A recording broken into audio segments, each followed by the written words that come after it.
Mesdames et messieurs, bonsoir ou bonjour, tout dépend de l'heure que vous regardez cette vidéo. Mon nom c'est DJ Chat. Très ravi de vous retrouver sur www.horizon7.sn. Aujourd'hui, on a le plaisir d'accueillir Ben Soupandanan. C'est vrai qu'on ne le présente plus, mais c'est Nit Doff Killa. Xam nga nu muy demee maa ngi ko doon wax léegi-léegi si njëlbeen benn surprise bu taay benn surprise bu dope laa leen indil. Ce qu'on va faire, mesdames et messieurs, da ngeen may topp tuuti ma jéem a xool Nit Doff ci lu mu nekk. C'est vrai que jóge na Louga def Zik Town jóge na je sais pas France def Zik Town jóge na whatever jóge na fépp def Zik Town. Ça se voit que Zik Town da ko neex, ça se voit que Zik Town townam la. Nu ñuy def maa ngi moom la ñuy sekk ak moom dañuy waxtaan gu ndaw nu muy demee ba leen mu xuus topp leen muy xool.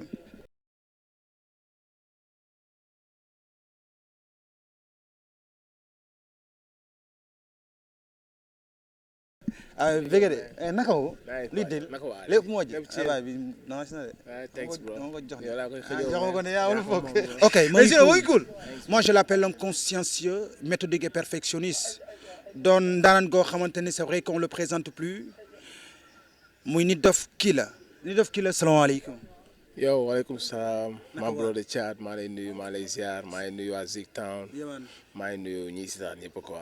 yaa ngi ci www.horizon7.sn déjà soir ak màggal gi dal na. Nit Doff bienvenue chez toi loolu laa lay wax d'autant plus que kii di Nit Doff xam nañ bu baax ne Zik Town townam la quoi ci beneen instant ñëwaat nga si town. yow right waaw comme ni nga ko waxee rek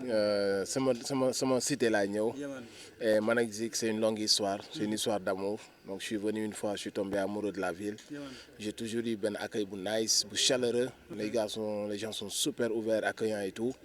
Et public hip hop moo fi am te man loolu laay wër. You know concert yi moo fi def yëpp fii moom damay frissonner quoi. Donc su ma fi ñëw rek c'est toujours plaisir bu mag lay doon.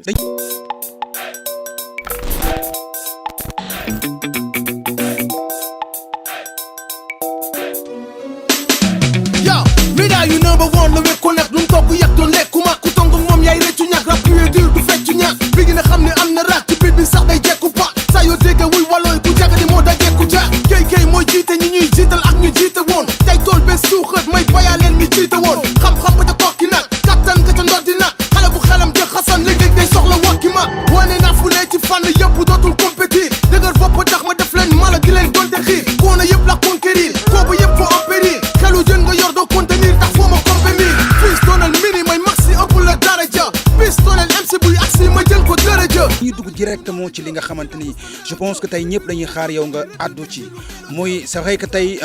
bu ñu waxee mooy pop Galsen tey mënuñu ci génnee Nit Doff Killa tey bu ñu doon bind livre mënuñu ci génne Nit Doff Killa est-ce que comprendre nga da nga bàyyi sa empreinte ci pop Galsen alors du ñu taxaw di présenter encore qui est Nit Doff Killa biir na ma mes internautes xam nañ bu baax kii kan mooy Nit Doff Killa donc biographie am yéen a ma ko gën a naw dañuy dugg directement ci li nga xamante ni je pense que tey lu bu mooy pop Galsen tey gars yaa ngi koy waxtaanee quoi mooy déjà si on parle de Nit Doff Killa da ngay dégg gars yi wax ne Nit Doff kaas lay def si on parle de Nit Doff Killa da ngay dégg ñu naan la Nit Doff déjà léegi-léegi day am bif ak ñoom Malal Talla day am bif ak yeneen gars yoo xamante ni mooy déjà ñu sekkoon ci li nga xamante ni mooy subvention yu jotoon génn ñu dégg ci bruit yu jeex tu es là ñëw nga Zik occasion la tey pour nga mën a gindi jaamu yàlla yi explique-nous un tout petit peu comment ça s'est passé mon cher. waaw frérot en fait moom li nga wax la rek man moom je prends mes responsabilités après na ko nit ñi tuddee nu leen neex je ne cherche à blesser personne mais quand il faut prendre ses responsabilités moi j'y vais quoi je suis là j'existe il y a un public qui me suit il y a des gens qui me font confiance donc moi j'ai pas peur de prendre mes responsabilités de dire ce que je pense ñi noppi nag dañoo bëri ba tax na bu kenn day wax sax dañuy naan fokkan day kaas parce que bu ñu bëri jëloon seen responsabilité xëy na sama wax dina wàññeeku wala samay prise de position mais beaucoup de gens ont déserté le terrain ñu ci bëri léegi seen intérêt la ñuy topp kenn waxatul ku ci nekk da ngay wax que ne su ma waxee bon daf may jur lay problème wala xam nga su may affiché wu de trop di jël ay position sponsor yi dañ may daw wala yenn affaire yi dootuma ci jot ba tax na gars yi bëri nangatuñu wax donc du coup yow mi nga xam ne yaa ngi des say principe continuer di jël position au final on dirait que ni yow tu as yaa fi nekk yow yaay wax donc dañ lay mujjee sax gis quoi dañ lay gis tout le temps parce que beaucoup de gens ont déserté leur poste man nag je reste fidèle à la rue fidèle à mes principes fidèle au hip-hop conscient à la prise de position donc du coup tout ce qu'il y a à dire je le dis comme ni nga ko mentionné ci say biir wax l'affaire des subventions bi ma ci war a jël sama responsabilité dama ko jël et ce n'est pas une haine envers Malal, c'est mon frère man ak moom on n'a aucun problème de manière personnelle mais dès qu'il y a des choses à dire on le dit ñu d'accord wala ñu ñàkk d'accord on en parle mais s'il faut le dire du ma toog ci ginnaawam di ko wax et j'étais pas d'accord sur la manière de faire les choses position bi ñu jëlal hip hop bi. T'étais pas d'accord qu'est-ce que tu veux dire par là c'est quoi parce que si njëlbeen bi gis nañ gars yi dem nañ palais gars yi jóge palais ñëw après mani bi génn coow li jóg parce que boo koy dëggal ngay foog ne Nit Doff est-ce que nekkul gars yi ba ñuy xuus palais le fait que yóbbaale wuñ ko moo tax mu xaw a taxaw ni am benn position. je vais te dire un truc déjà man je suis pas un complexé tey jii bu fekkoon cër mooy yóbboo palais su ñuy jiitu palais laay bokk bu dee cër rek la dégg nga léegi dafa am benn lobby boo xam ne ñoom dañuy organiser wu di demee ci turu hip hop bu mu ni amee ñooy gisante su hip hop waree wax ñoom il se constitue que ñoom ñooy war a waxal hip hop loolu képp ku hip hop war àndu ci mais y a beaucoup de gens y a des gens qui osent le dire y a des gens yu koy noppi waale qui font des trucs de complexe nag non man bu gars yi demee rek baax na alors que demeewul noonu loo gis dafa am cër hip hop bi lu ñëpp bokk la donc gars yi bu dara deserul jëli xaalis dañuy nangoo formel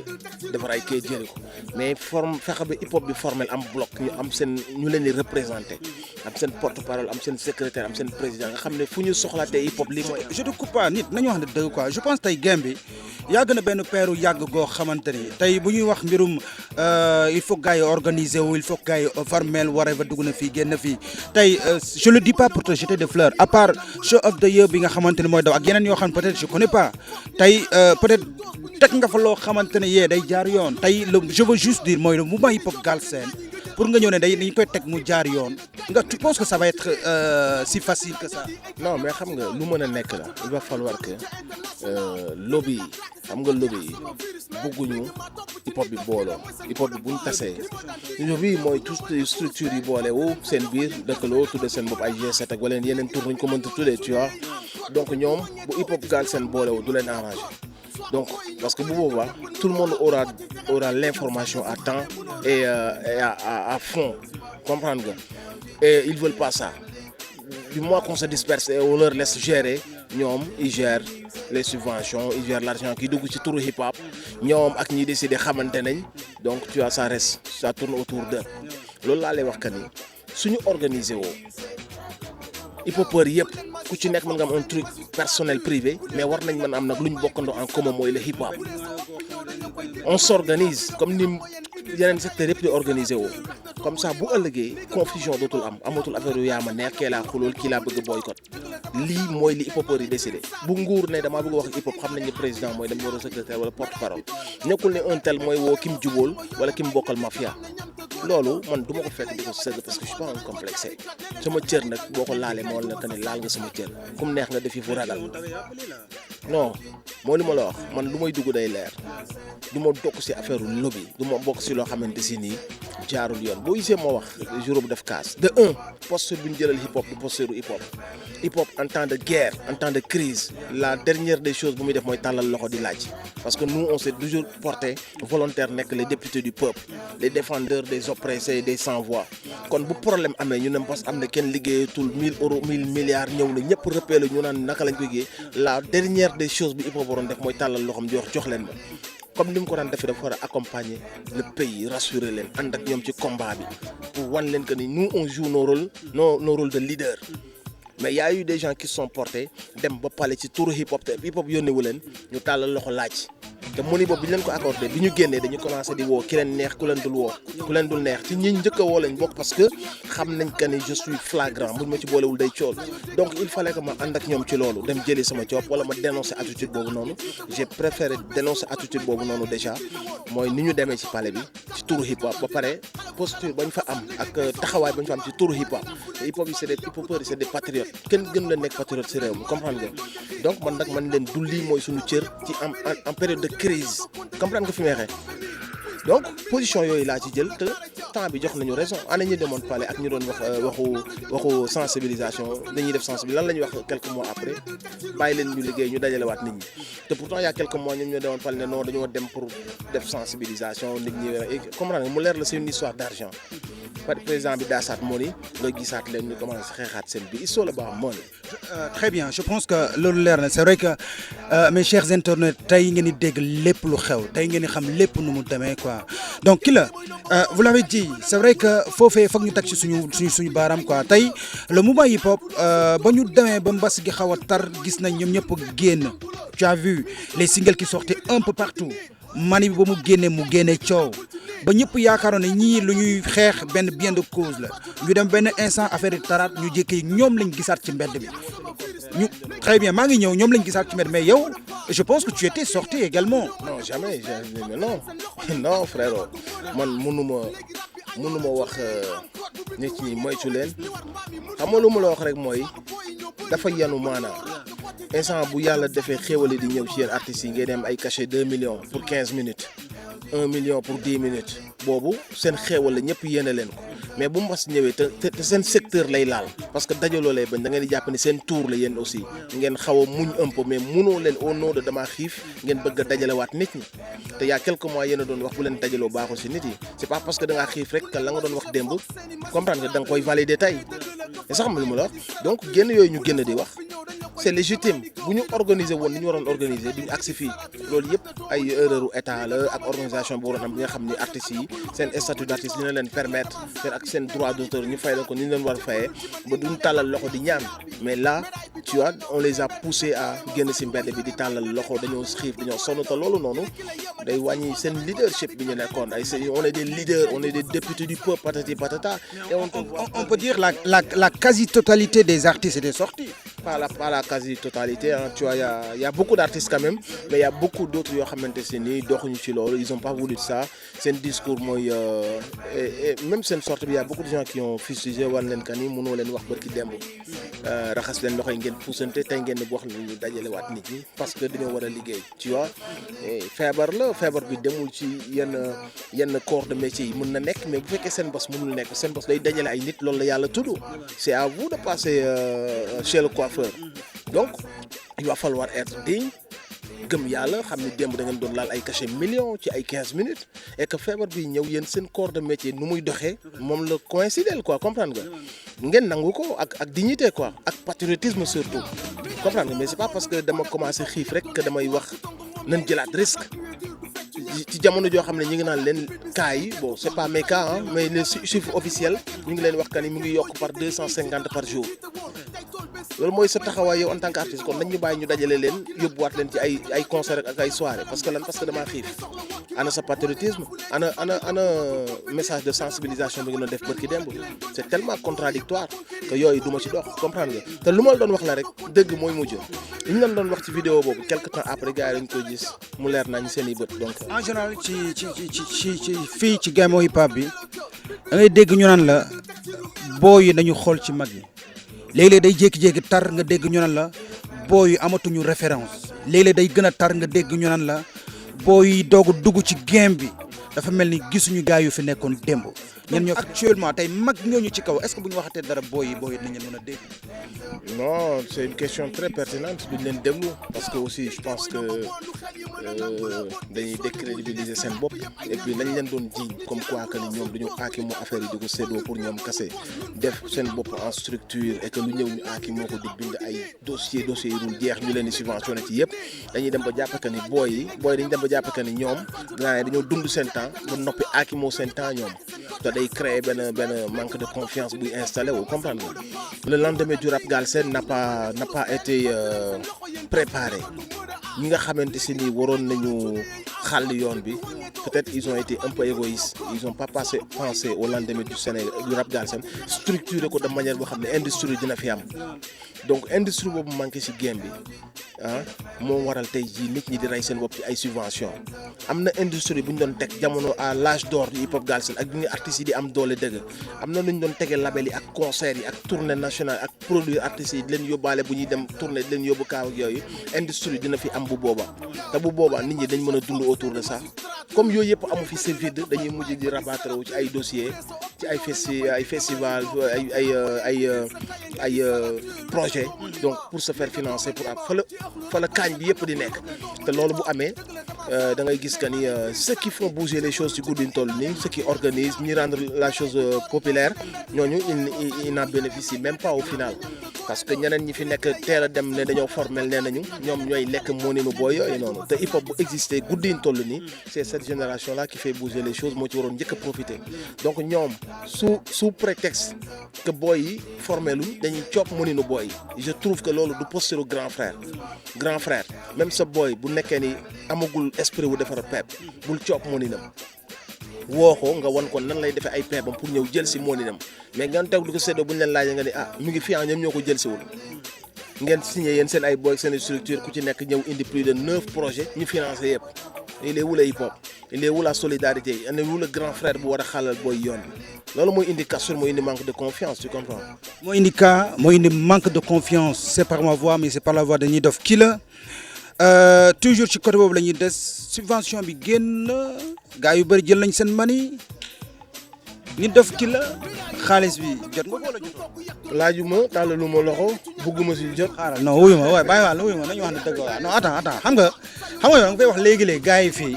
boo xoolee concert amatul dara amatul kii connaît Nit Doff Killer xam nañ moom mooy feesal stade yi kii di Nit Doff Killer xam nañ mooy def all around the world di feesal est-ce que comprendre nga tey toi je peux dire toi tu as resté des mois et des mois à tes concerts tey bu ñu demee ba ne mani bi dañu ko génne pour yow mais droit la tey nga dem jëli sa mani wala da nga koo jël ba bëri da ko ñun ko demee. xam nga amen jëliwuma ko déjà pour muy leer xam nga je vais pas te mentir quand même jëliwuma ko et ni affaire yi doxee tax na demuma laaj ay moni demuma ne man lii ak laa. mais woo nañ la quand même ne la Baye Fall sa mani moo ngi fii. dëgg la loolu mooy lu ma la wax su fekkoon question moni la bi ñu génnee palais bay woo ko impacté si ñi njëkk a choisir laa bokk parce que maa ngi waroon dem Torino Paris laa jógee am sama tournée ñi njëkk a bu fekkoon ne xaalis kese la boobu laay dem su ma demee wax ji du am classement du am ci suuf lañ koy séddoo te benn cercle bu ndaw ñooy décider ne kii moo impacté kii moo impacté est-ce que it's not about money it's about the truth comment faire est-ce que donc du coup li ñu waroon wax la ñu wax jëliwuñ money bi parce que affaire yi ni mu doxee ba ñu dénoncé ko on s'est dit que ni ñii la ñuy def tey suñu loxo ba lépp clair bu ci hip hop Galsen yeewuwul ñu xam ne ñun on a dénoncé les choses bu ëllëgee cela ne nous empêche pas luñ moom ñu jëli ko ëllëg mais pour cas bi leer il fallait que ñu dénoncé ko ba noppi daal di téye suñu loxo ci xaalis malgré que suñu droit la ñu maa ngi si àll bi di bay ñu ngi ci yeneen pour survivre comprendre nga ñu ngi sant yàlla bu baax mar du tax ñu def du n'importe quoi mais principe la ñuy jiital ak conviction on a dénoncé la chose tout le monde est au courant maintenant qu'il y a un lobby que l'argent se fait partager par benn cercle bu ndaw et que y a 2-3 qui structure wala ñu nekk ci région yi ñu ñamal leen benn 1,5 million pour seen ay festival ñooñu daal di noppi kontaan le plus gros du morceau y a un petit cercle qui le partage sous prétexte ñoom ñoo formel sous prétexte ñoom ñoo def formation de je sais pas quoi et quoi je respecte ce qu'ils font je respecte tout ce qu'ils ont fait mais jusque là je trouve que am na benn certaine malhonnêteté bu ci am na une exploitation du ci am na benn certain manque de loyauté bu ci am je préfère dénoncer ça su ma ko dénoncer pare nag dem laaj je pense que day am lu muy wàññi un peu day mën ne muni na taxoon wala jot sama wàll je préfère ma bàyyi sama cër mais ma focus ci sama message de dénonciation et d'appel à la clarté des choses quoi. alors je pense que loolu leer na alors Killer c'est vrai que mani bi jàll na gars yi déjà yow je pense que tu es au courant que am na mani bi war a génnaat. gis naa ko dégg laa ci am ci net bi déjà dégg naa ko ci net bi laa ko gisee bi gars yi demee di manifester loolu rek mooy lu mu la wax day yàpplu les artistes daf leen di rendre tout petit di tàllal loxo ñu lay jox ay 100 000 say milliards aussi vous êtes combien d'artistes bu ngeen ko séddoo kenn du ci am dara il faut demander l'essentiel mooy qu'on vous respecte en tant que des artistes ngeen am seen benn posture ci réew mi ñu fu leen di fay seen i droit ngeen bañ a yalwaan di tàllal loxo comprendre nga non mais bon écoute c'est Sénégal bu ñu doon fay artistes yi seen i droit du ñu wër nii sax di am ay problème dañ toog 6 mois yoo xam ne duñ jouer dinañ am luy dugg seen compte tous les mois wala tous les 2 mois comprendre nga mais les droits en fait organisation bi foofu la nekk organisation bi nekkul ñu jox leen ay miettes ngeen séddoo ko loolu lan la mën def mënul def dara il faut ngeen xeex l'essentiel mooy qu'on reconnaisse votre statut d'artiste ngeen am xam nga ngeen am seen ay droits ñu leen di fay seen ay droits d'auteur bu ko defee même su ngeen presté wul sax am ngeen des rentrées d'argent et ça vous permet de survivre en temps de crise comme ça tu vois mais jooy ñu jox leen 2 milliards ngeen séddoo ko ku nekk ñun la yaa moom 100 000 yi mais loolu dafa ruslu ci ay nan nga mën a foowe nit ñi imbécile rek nan nga mën a jëppe kees yi imbécile rek nan nga mën a tasa yaakaar imbécile rek détournement de biens publics yi imbécile rek liñ lépp ngir suqali nga li ko fuurtoo li waroon ci njàng mi nga li ko fuurtoo li waroon ci faju bi nga li ko fuurtoo imbécile rek imbécile rek dëkk di duul ak rendi nit suul yaa ngi jiite coogali fuul sa lépp di cool yaa ki dàq sàcc sa réew kon xoogali cool sa gàlle am na oto yu lëg sa compte yi fuul te njëgu benn montre ci xayma tabax na school du ne nga gëmoo ne ñetti fan yi bàmmeel am na du yaa ngi